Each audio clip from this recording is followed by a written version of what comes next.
இன்றைய நாளொரு சிந்தனை நிகழ்ச்சிக்கு உங்களை வரவேற்கின்றேன். இன்றைய நாளொரு சிந்தனை நிகழ்ச்சியில் நாங்கள் பார்க்க போவது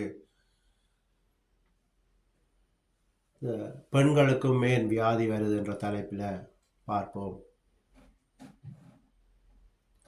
இந்த பெண்கள் எந்தவித கெட்ட பழக்கங்களும் இல்லை, சிகரெட்டோ குடிப்பழக்கங்களோ ஒன்றும் இல்லை.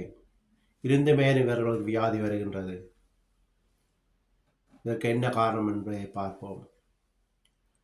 இது என்னன்னு சொல்லி பார்த்தீங்கன்னு சொன்னால், சில பெண்கள் இந்த கணவன்மாரை மரியாதை இல்லாமல் பேசுவார்கள். லூசு, சனியன், பைத்தியம், பிரண்டு போவான், இப்படியாகலாம் அவர்களுடைய கணவனை பார்த்து சொல்லுவார்கள். ஆனால் இப்படியெல்லாம் சொல்லக்கூடாது. பைபிளில் பார்த்தீங்கன்னு சொன்னால், பைபிள் குறிப்பிடுகிறது, மனைவிக்கு கணவன் தலையாக இருக்கிறார், கணவனுக்கு கிறிஸ்து தலையாக இருக்கிறார், கிறிஸ்துவுக்கு பிதா தலையாக இருக்கிறார். அப்போ இந்த கணவனை இந்த மனைவி மதிக்க வேண்டும். இதுவே ஆதி ஆகமத்தில் பார்த்தீங்கன்னு சொன்னால், ஆதாம் என்று மனிதர் இருந்தார்.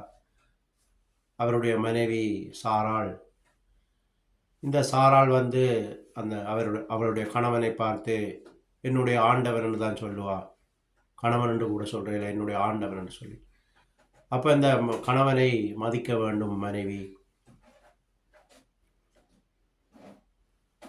இன்னும் முன்னுக்கு போய் பார்த்தீங்கன்னு சொன்னால், ஆதாமவாளோட பிறப்பில் ஆதாமை முதல் கடவுள் படைத்து விட்டு அவளுக்கு ஏற்ற துணை வேண்டும் என்பதற்காகத்தான் இந்த வாளை கொடுத்தாள்.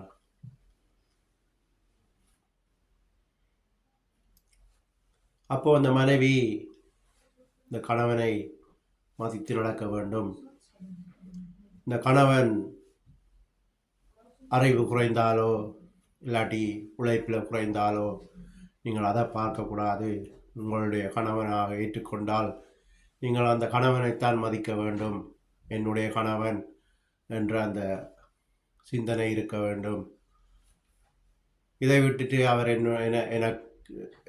என்னுடைய அறிவுக்கும் கீழே, அவருக்கு அறிவில்லை, ஒன்றும் தெரியாது என்று சொல்லி நீங்கள் தலையாக இருக்க நினைக்கக்கூடாது.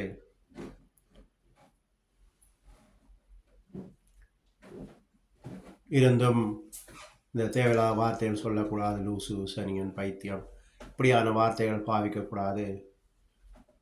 உங்களுக்கு எல்லாம் தெரியும், தமிழில் ஒரு பழமொழி இருக்கின்றது, கணவனை கண்கண்ட தெய்வம்னு சொல்லி. அப்போ இந்த கணவனை நீங்கள் மதிக்க வேண்டும். பைபிளில் இன்னும் ஒரு வசனம் இருக்குது. 3 பேர் நின்று கதைக்கும் போது ஒரு ஆள் போகும்போது அந்த போகிறவரை பார்த்து நிற்கிற 2 பேரும் கண் சாடை காட்டினாலே வியாதியை கொண்டு வருவான்னு சொல்லி பைபிள் வசனம் சொல்லுகிறது. அப்படி இருக்கும்போது சொந்த கணவனை தரம் குறைவாக பேசும்போது அது அந்த மனைவியை பாதிக்கும்.